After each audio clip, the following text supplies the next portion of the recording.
Given Him500 pegs himself as a financial strategist whose information can't be Googled, and who charges thousands for his info products such as $5,000 for recession-proof, $3,000 for the Circle of CEOs, and $497 for his financial literacy class. I guess he's been preing what Pocket Watching with JT has been saying. Your account ledger and see if they are actually making money in their brokerage account or whatever the hell system that they're using. $500 max. That's all the Pocket Watcher is allowing y'all to spend on these internet gurus. Anything more than that, you might as well go to your local community college and get some sort of certificate in whatever it is the hell you're trying to do.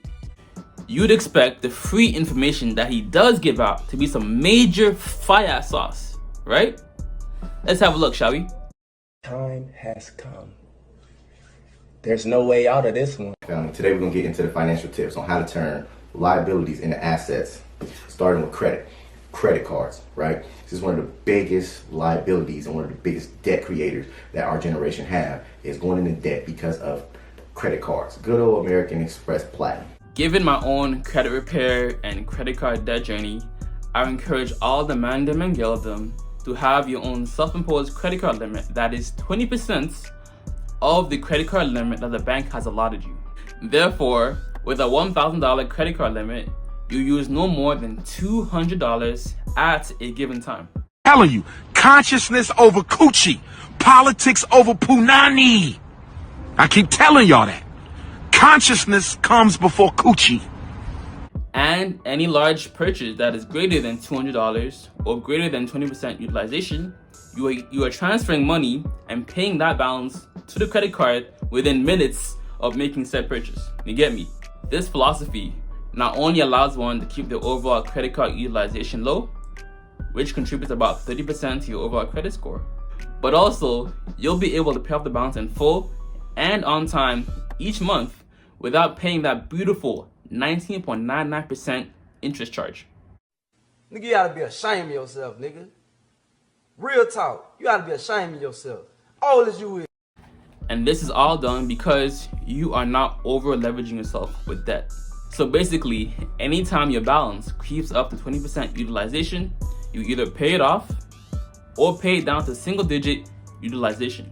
For example, 5% utilization before using a credit card again. So with a $1,000 credit card limit, you're paying it down to maybe $50, right? Or paying it off and then using your credit card again. Makes sense, right? So the issue is that growing up, like most of us, we were taught liabilities, assets. Assets create wealth, assets create cash flow, actually produce positive revenue.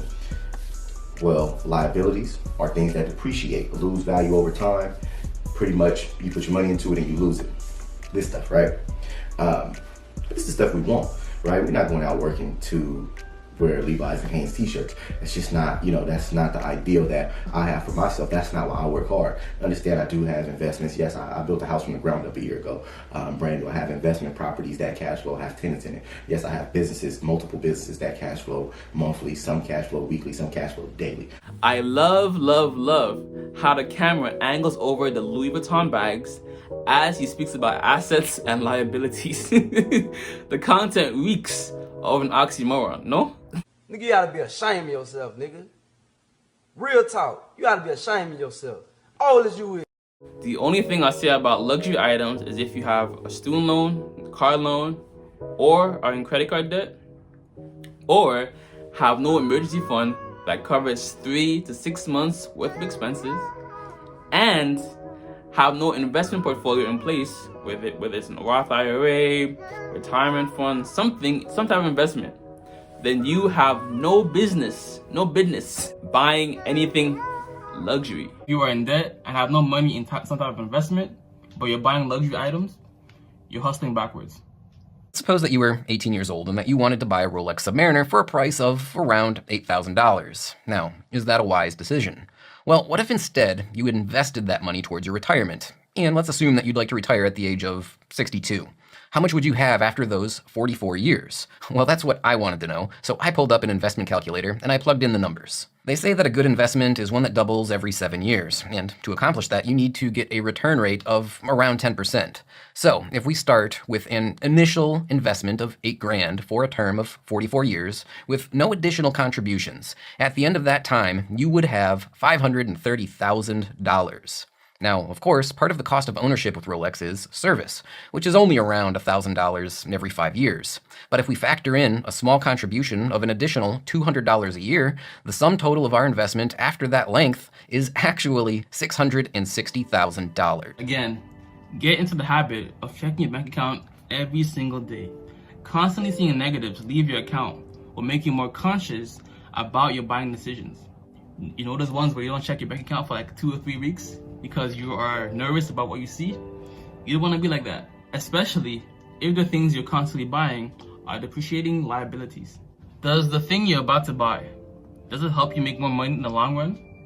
Is it going to save you more money in the long run? If not, you probably don't need it that much. At least not until you reach certain financial milestones. Oh, and unsubscribe from Uber Eats marketing emails. You'll save bare guap, lose some fat, and have a fat emergency fund. I had to unsubscribe from Uber Eats like a while ago because, seeing their emails was just a constant reminder to spend money. No, but I've created a way to minimize my liabilities. See, my vehicles are no longer liabilities. Anybody who follows me knows I don't pay for vehicles. And I created a formula to turn my liabilities into assets. So my cars, high-end cars that I obtain are now assets. Yo, this is where he capping, y'all, and I'ma hold him accountable. Pay attention to what just happened. Well, I'm in the credit world and I'm in the finance world and I'm a financial strategist. So I gave you guys the information when it came to credit cards, how to actually create income streams. Well, one of the income streams that I gave you guys was trade lines. Well, with the trade lines I explained to you guys is that if I have a credit card that's been good for 8 years, I have a $31,000 limit, and I add authorized users to give my trade line my whole history. If I add them as an authorized user, my history now reflects on their credit report. Well, that enhances their report and gives them a much more likelihood of being approved for loans, credit cards, you name it, the things that they're looking to acquire. So now if I add 10 people as an authorized user, I charge them $650 a piece. I leave them on for 60 days. Well, that just gave me $6,500 every 60 days. Amazed by the stuff that comes out of your mouth. I don't understand why I did not see this coming. I do not understand why I did not see this coming. I don't even know what to say to you right now. I need you to shut the hell up for the immediate future. Days. Well, that's 6 cycles in a year, comes out to about 39,000 and some change. Well, let's just round that up to 40,000. That's $40,000 per year, positive cash flow off of having good credit. Well, that's one credit card. If I had 2, I'm at $80,000 per year. I'm close to that golden ticket mark of 6 figures, right? That's what everybody shoots for. Nowadays and age, that's not anything significant, right? It used to be something to make 6 figures. Now it's not. Yo, this is where he capping, y'all, and I'ma hold him accountable. Pay attention to what just happened. All right, let's peel the onion layer by layer real quick, right? If you have 10 people that you add as an authorized user on your credit card, you charge them $650 each. That equates to about $6,500, right? Sounds pretty good. $3,000 per month. And you leave them on for 2 months, approximately 60 days. Now, with a little online research, selling authorized user trade lines is considered by many to be a $1,000 per hour side hustle. Interesting. The funny thing about most make money online videos on the internet is they always highlight the best case scenario. I'm so sick of these people. You know, while ignoring the dark side of said money-making method or side hustle. Whether you're making money with this method or buying authorized user trade lines to boost and improve your credit score, as with anything, keep this quote in mind. Expect the best, but plan for the worst. Now let's discuss some of the risks that our good friend Him500 conveniently left out while selling your trade line and being the primary cardholder. Now, as the primary cardholder, the family member, close friend, or stranger that is the authorized user gets the benefit of having your positive credit card payment history and high balance limit aka Tradeline, show up on their credit report. And the interesting thing about your credit card is if somebody is an authorized user on your credit card, then they also get access and the benefit of that trade line. So as a result of that, they can increase in a very short amount of time, 2 months or less, their rating, their score, their FICO score of their credit card. So the idea what you're doing is you're helping somebody else to improve their credit, and a lot of times it's helping people get very much lower interest rates on their cars, on their houses, or being able to qualify to buy a house at all. Okay, so say you have, through your good credit history, you have a credit card account with a $20,000 limit, for example. Right. Somebody else comes in with a lesser credit history, who's trying to get into a better space financially, needs to rebuild their credit perhaps. You're adding this random stranger to your account as an authorized user. That's right. That sounds pretty scary, doesn't it? It really does. While you get financially compensated. All you'll need is their social insurance number, full name, date of birth, address, and you call up your bank or open your online portal and add them in as an authorized user. But the key, Shambo, the key is that the supplementary card is mailed to you, the primary card user's address. You hold on to the card and they can't spend anything unless they have said card. So when the authorized user's credit is pulled or checked, it'll show they have access to 5K or 10K credit line that's 3 years or older, but the authorized user isn't using much or any of it, aka low credit card utilization. Adding authorized users to your cards. Well, how much you make selling trade lines on a particular credit card depends on a variety of factors, but the two most important are the card's credit limit and the card's age. This is because, like I said, the whole reason why somebody would want to purchase a trade line in the first place, right, that is be added as an authorized user on your credit card, is to improve their own credit. Being added as an authorized user to a card with a high credit limit can decrease the buyer's credit utilization, and being added to an older card can increase their average age of accounts, both of which are factors towards one's credit score. So in general, the older the card and the higher the credit limit, the more valuable your card is from a trade line perspective. So, for example, on this card, I make $240 per month per authorized user I add, but I also have another credit card with a $25,000 credit limit that I opened in 2015. On this card, I make $220 per month per authorized user I add, almost as much per user as I make on the card with a $33,000 credit limit. But the other card has a credit limit over 30% more than the second card, so why is the payout of the second card almost as much as the payout of the first card? The reason is the age. The second card is 2 years older. Now, you could do this service on your dolos and market it yourself, or you could use a broker like Tradeline Supply. And is this, how are these people finding you? Is this just like, hey, That's the big I posted question. an ad on Craigslist, I will be And that's where it gets interesting. And that's the right question. So you can just do this by yourself. You can basically broker these conversations yourself. You can set it up so that you are actually offering this. There are probably some legal considerations around that I'm unaware of. Okay. I don't do this individually. I go through a broker that does it for me. And I use one called Tradeline Supply. So TradelineSupply.com is one of many brokers out there. And they're based out of San Diego. And I've actually happened to be in San Diego not long ago, and I went by and talked to them, just random chance. Okay. And so I saw the real physical building. I went to talk to the real people that I talked to, before. Like, okay, and this is legit. This Okay. is real, because I had some of the same concerns you did. Because like, where's the catch on this, right? I did a lot of study on this, and there's not really a lot of clear answers that I find on this is one of the few things I've tried to YouTube for which I could not find a really clear answer. I'm doing this because it's easy for me, and I get a little bit of return for I get a decent return for a very little investment time. Okay. So I basically talk to a broker at TradelineSupply.com, and there are certainly others out there, but that's the one I chose, and they just seem to be the most reputable around. And I knew some other people from the fire community who had been doing it as well. Made me feel a little better that they were doing it and had success. Who will link you with those seeking to buy trade lines. Okay. And they will evaluate all your credit cards, and they will tell you, okay, these are the 3 or 4 banks that we like to use, and these are the ones that has the security in place to make sure that there isn't some kind of like backdoor into getting hacked somehow.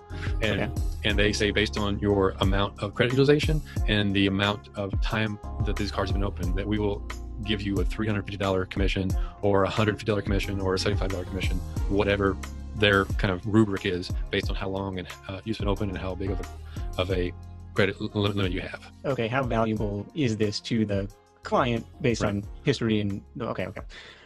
Interesting. So Tradeline Supply is the in-between between people with credit like you and people who need to improve their credit scores, and so I imagine they take a cut and they pass them on to you for providing that service. This is the most popular company that operates in the trade line selling industry. And if you look on the Google reviews and sort by the lowest rating, which I always recommend doing for any product or service, just to get an idea of the good, the bad, and the ugly, right, when doing business with them, you'll notice most of the negative reviews are by those who are buying trade lines. More on that later. Yeah, it'll be good for my vocals. Sorry, man. I'm gonna tickle you again. Wouldn't let that shit happen to me, though. And if you do want to get paid upwards of $650 for people getting access to your trade line, like our good friend Him500 says, We have the tapes. We have the information. Well, one of the income streams that I gave you guys was trade lines. Well, with the trade lines I explained to you guys is that if I have a credit card that's been good for 8 years, I have a $31,000 limit, and I add authorized users to give my trade line my whole history. If I add them as an authorized user, my history now reflects on their credit report. Well, that enhances their report and gives them a much more likelihood of being approved for loans, credit cards, you name it, the things that they're looking to acquire. So now if I add 10 people as an authorized user and I charge them $650 a piece, I leave them on for 60 days. Well, that just gave me $6,500 every 60 days. You'd be looking at having at least a $10,000 credit card limit and your credit card account to be at least 5 years or older. So there's that. Now, while selling trade lines isn't necessarily illegal, some banks and credit card companies consider it a violation of their terms of service and may consider shutting down your account. And according to this article by Frank on Fraud, he says, most banks monitor for authorized user tradeline abuse. Their risk or fraud department will flag any account where more than 4 to 6 authorized users have been added. 4 to 6. And our homeboy Him500 was talking about 10. This man's plotting on y'all downfall, bro. So now if I add 10 people as an authorized user and I charge them $650 a piece, I leave them on for 60 days. Well, that just gave me $6,500 every 60 days. Yo, this is where he capping, y'all, and I'ma hold him accountable. Pay attention to what just happened. He's been plotting on your downfall. Financial strategist. I thank God that I was blessed to be a thinking man. I thank my ancestors that I was blessed to be a thinking man. Because I didn't even know that this was going on. This unlucky trade line seller on Reddit found out the hard way when Bank of America decided to close his credit card account. I quote, as the title says, I was trying to make some pocket money by selling trade lines, and Bank of America canceled my card for adding too many authorized users. They said our risk department didn't like all the AUs you were adding. Stop it of me, I know. The card was closed with no balance remaining, never late on any payment. My credit score is currently 830. Curious how, if at all, this could affect my credit report and score. Well, I'll tell you one thing, it'll definitely lower your credit score because the overall age of your accounts will be lessened. So there's that aspect to it. The age of your overall accounts only contributes about 10% to your overall credit score, but it still affects it nonetheless. Now, initially, when Him500 was talking about this, I thought this was kind of sketchy, but to be honest, it does seem like a pretty decent side hustle. But here's how to lower your risk of selling trade lines and avoid being under fraud or risk review. My first trade line that I set up was in February, I believe. Okay. Have you seen any impacts on your own credit score as a result?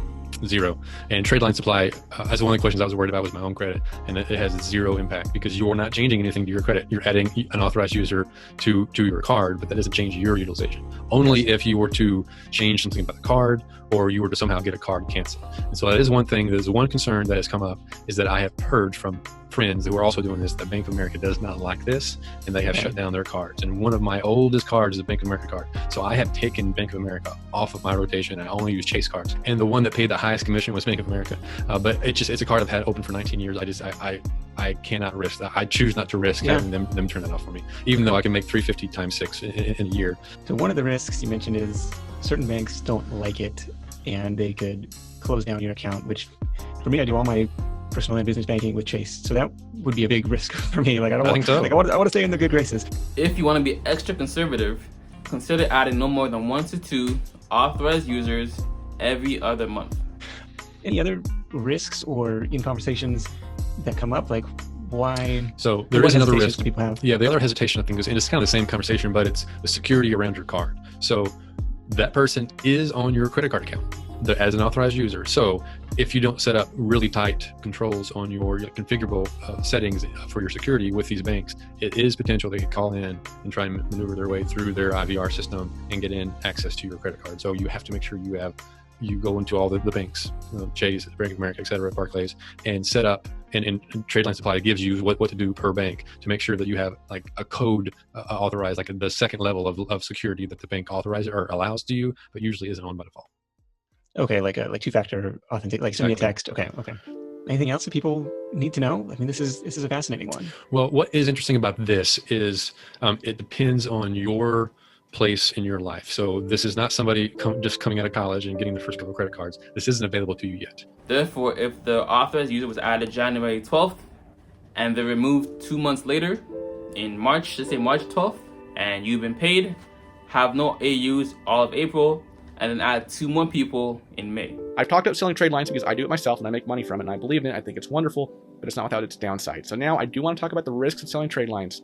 Biggest risk of selling trade lines is that the bank will shut down your credit card because they don't want you adding too many authorized users, or because they believe that this practice violates their terms of service. So this has actually happened to me before. A bank did shut down one of my credit cards, and I believe the reason why they did that is that in this particular instance, I got greedy and I added too many authorized users to that particular card. I was adding like 3 or 4 a month, which in retrospect was just a dumb, greedy idea. Okay, this amount of volume seems to have raised a red flag at the bank, and the bank canceled my card.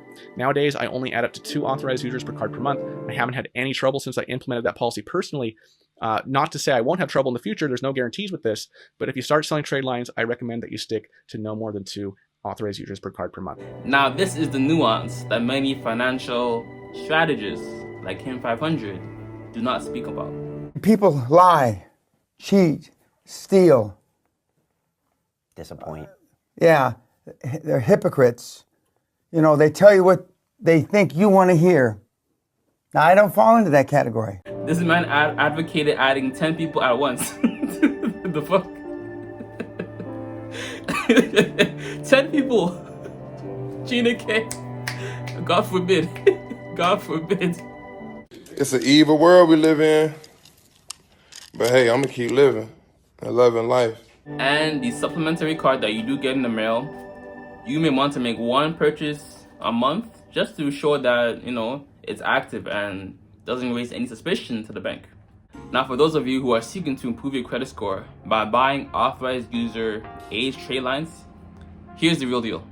Spending bare money to buy age trade lines is a waste, as being an authorized user only has temporary effects on your credit score, about 2 months, and isn't weighed nearly as much as being the primary holder of the card when determining your creditworthiness for loans and other lines of credit. I knew this would cause a lot of controversy. I know that, but I didn't think it would get to this magnitude. I didn't think it was possible. But one thing you have to remember, right?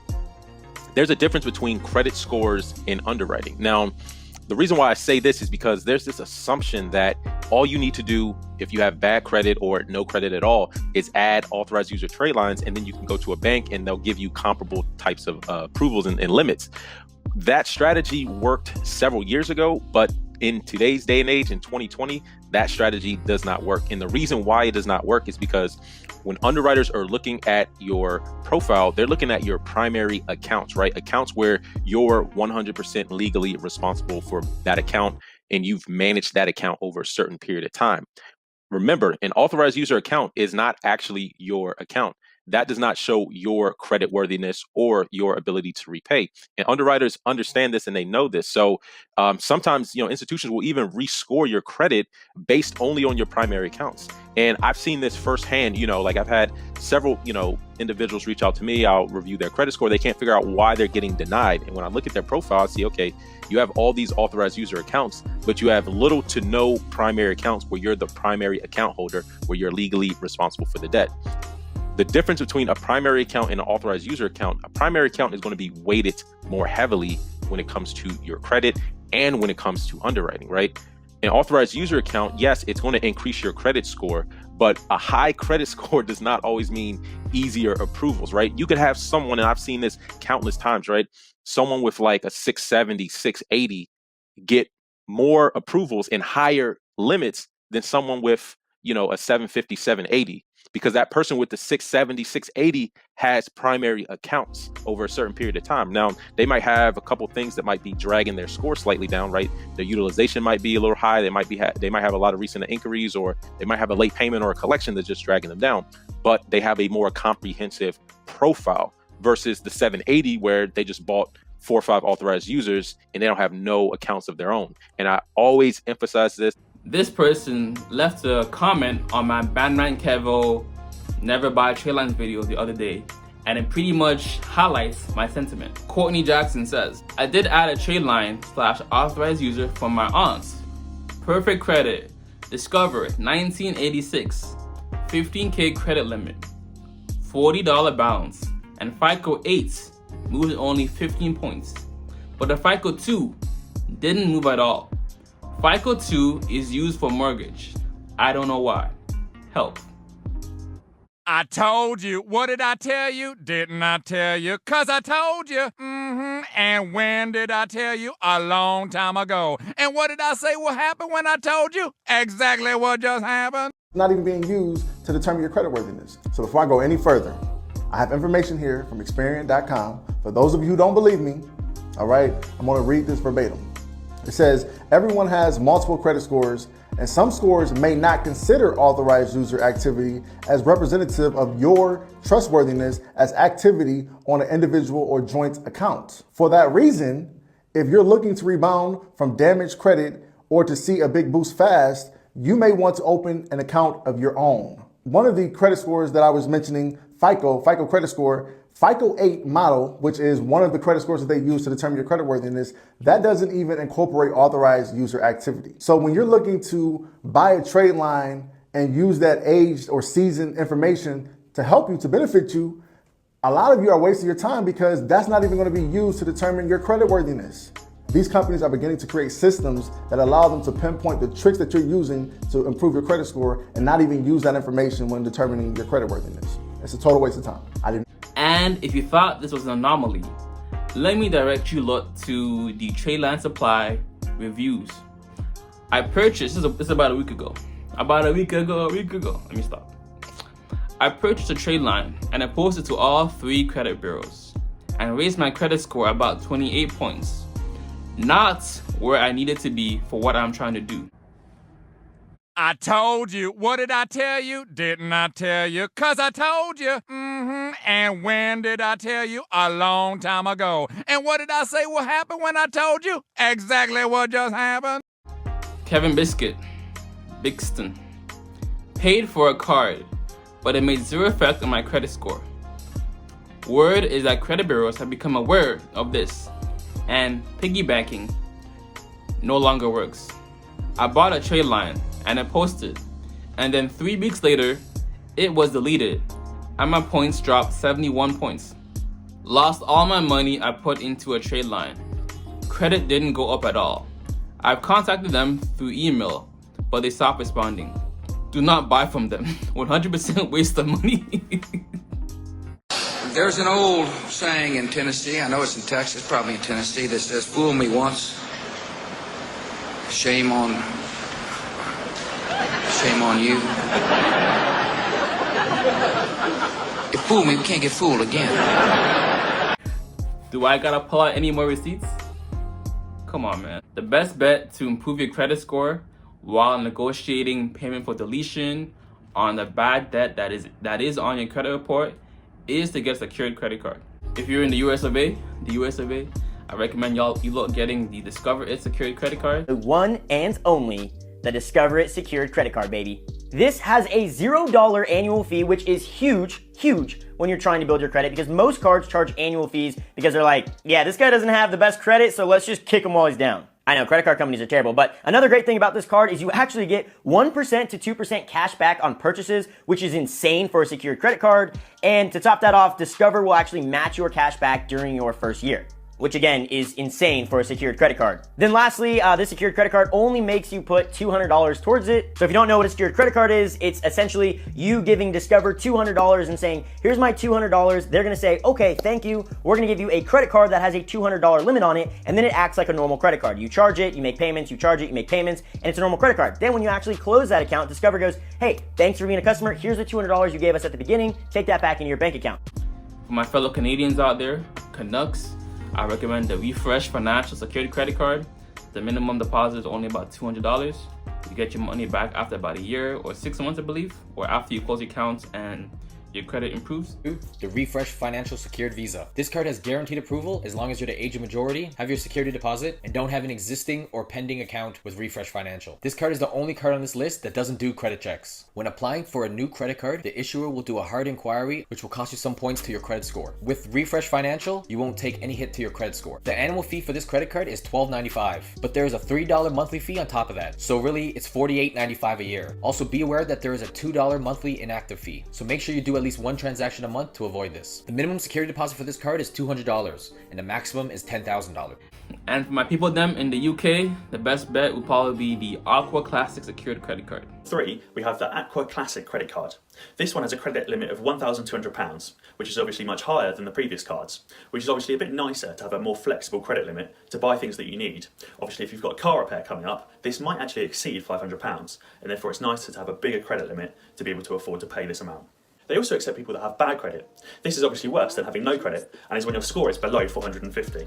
This is really good because if you've missed a payment or two, they'll give you the opportunity to repair your credit history and prove that you're a reliable spender. For this card, you also don't need to have any minimum income, and it also doesn't matter what current bank account you have. This credit card isn't limited for students and is available for everyone, as long as you're over the age of 18. And you lot definitely pre the book, Repair Your Credit Like the Pros by Carolyn Warren, How Credit Attorneys Legally Delete Bad Debt. Definitely been a game changer for me when I had my 12K credit card debt from a failed Amazon FBA. So you'll tap into that. Links in the description, pinned comment as well. So when I talk about today converting those liabilities to assets, I'm gonna give you guys another way. See, I just gave you guys a trade line video. That's $80,000 per year, positive cash flow, work 6 days out the year. Your famous liability that can potentially drive your family into the hole with debt for generations to come. I just reversed that and gave you a completely different direction to head into off of these credit cards. That's one method. So now we don't leverage debt anymore. So American Express, you're not gonna bury us in debt anymore. Well, let me give you another way for my entrepreneurs. Yo, this is where he capping, y'all, and I'ma hold him accountable. Pay attention to what just happened. Now, I had a client had a 780 credit score and they denied him for a $50,000 business loan. I took him back a week later and got him $75,000 in lines of credit. The issue is that $75,000 in lines of credit came with a 19% interest rate versus that $50,000 loan would have came at a 6%, 4 to 6% interest rate. We basically tripled the interest on us and put them in credit cards. Banks are looking out for banks. They're not looking out for entrepreneurs. They're not looking out for you. They're not looking out for the people. People lie, cheat, steal. Disappoint. Yeah, they're hypocrites. You know, they tell you what they think you want to hear. Now, I don't fall into that category. So he was like, well, what do I do now that I have this line of credit? So I explained to him, I said, listen, and this is where I give you guys information as well. I showed him, I walked him into Apple. He had a $25,000 credit card. I said, listen, I spent $25,300 in Apple. On that $25,000, I put $25,000 on his credit card. I put $300 off of his debit card. Literally left, came back within an hour, told him we decided to go with Windows. Did a full refund, gave them the debit card. All we did was did a refund. Okay, so he spends $25,300, right? $300 on the debit card and $25,000 on the credit card. Okay, continue. The complete transaction now went into his checking account, all back onto his debit card. Well, we just liquidated that credit card without paying a merchant fee, without paying a cash advance fee, at no interest now. Did we just liquidate that credit card? They came back 1 hour later and told Apple staff that they decided to go with Windows instead. And upon requesting a full refund, they gave them the debit card. Okay. Well, we liquidated and actually got paid for it. And he's now liquidated the credit card? Let's say this did go through, right? What about the credit card balance? What's gonna happen to that? Because good old American Express give you reward points. 25,000 landed him 75,000 reward points. Plus it was a new card. So if he spent 3,000 in the first 90 days, he had a $70,000 bonus that they would give him. So he got 75,000 from the spend, 70,000 on the bonus. That put him close to right under 145,000 points. Multiple free flights and almost $1,000 in cash if he wants to redeem it that way. Who's to say he can't go do that 2 or 3 times a month? What you just said is one of the most insanely idiotic things I have ever heard. At no point in your rambling, incoherent response were you even close to anything that could be considered a rational thought. Everyone in this room is now dumber for having listened to it. I award you no points, and may God have mercy on your soul. Now, I wanted to ensure I wasn't bugging out. I come to find out the following statements. This is by Ticketmaster, one of the leading people for scheduling concerts and festivals or whatever. Someone asks, I'm getting a refund, but I don't have the same credit or debit card. They say, if refunds are approved by and the funds have been received from the event organizer, we will issue a refund to the original method of payments used at the time of purchase, which is usually completed within 30 days. We cannot issue a refund to a different credit or debit card. This includes refunds requests made through the self-service option. This is courtesy of payrange.zendesk. Refunds can be sent back only to the original method of payment used in a charge. It's not possible to send a refund to a different destination. Example, another card or bank account. And the rewards or points he was talking about, let's get into that real quick. You can't keep the rewards on refunded purchases. Finally, credit card companies will deduct any reward points, including cashback, once a refund is processed. If the travel points or rewards have already been used, it's possible to end up with negative reward points until the points are earned back. Somebody else says, this is courtesy of MindBody Online. No, straight no. Funds must be refunded to the card that was originally used for the credit card transaction. This is to help prevent fraud by ensuring funds return to the same bank account that was originally debited and not an account that does not belong to the original cardholder. This man was talking about bank fraud the other day. Now he's talking about credit card fraud. Like, bruh, come on now. Come on, my G. Come on. I'm calling you out. I'm so sick of these people. You know? Oh! Now, throughout my search on Reddit and other forums, the idea of turning your credit card into cash, as Him500 titled his original video, how to turn your credit card into cash. Most of the other strategies I've seen online, apart from selling your trade line, they seem very fleeting, meaning they involve having to make a purchase in the hopes of flipping the money for profit within the 21 days before your payment is due.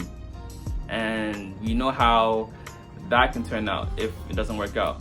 Now you are in debt, and you're probably paying interest, and it's affecting your credit score. So, no. JT, can you form a shell corporation?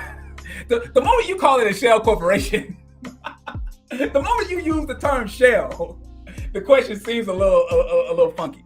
All right, but listen, can you form a shell corporation and use the business credit to trade stocks, options, futures, Forex, crypto? I am asking for a sovereign friend, right? No, you shouldn't do this. Even if the person wasn't a sovereign, listen, people, you don't want to invest with credit. Like, you don't want to invest with debt. And here's why. Here's an extremely important understanding of how this works. If I invest 10,000 of my own dollars into something and it goes to zero, I lost $10,000. If I borrow $10,000 and I invest in the same thing and it goes to zero, not only do I lose the $10,000 that I have to pay back, I also lose the interest that I have to pay on that money. And that interest is going to keep accruing. It's going to keep going up and up and up and up. So those people who do have the ability to buy certain securities on margin, you have to be extremely disciplined investor to do that the right way. I would never advise someone who is not an extremely disciplined investor to invest with borrowed money. It could kill you, metaphorically speaking. Hopefully, you now truly understand the definition of my quotes. Expect the best, but plan for the worst. But while you lot are here, yeah? Watch my past video right here on our favorite podcast online, Fresh and Fit, who had 3 fake gurus on their platform. Batman Carroll, Mr. Organic, and Andrew Tate. Watch that video right here. Or watch my other video right here on the hidden cost of moving in with your boyfriend or girlfriend. Or watch my other video right here on how to edit reaction videos on your iPhone with no computer or editing software. I make money online like Pocket Watching with JT, the lead attorney, and myself. As always, if it doesn't feed you, don't water it. And too much of any good thing is good for nothing. How you lot doing today? Say it with me. I am doing more, saying less, and keeping that same energy. No cap. Flip the script. I'm out. Deuces. Baby, I know I messed up, yeah. I know you'll be stuck, yeah. But can you answer? Want you closer? Stop running away. You don't wanna love, yeah. No woman can take your place, yo. Want anybody? Want you closer? Every day me I be calling, baby.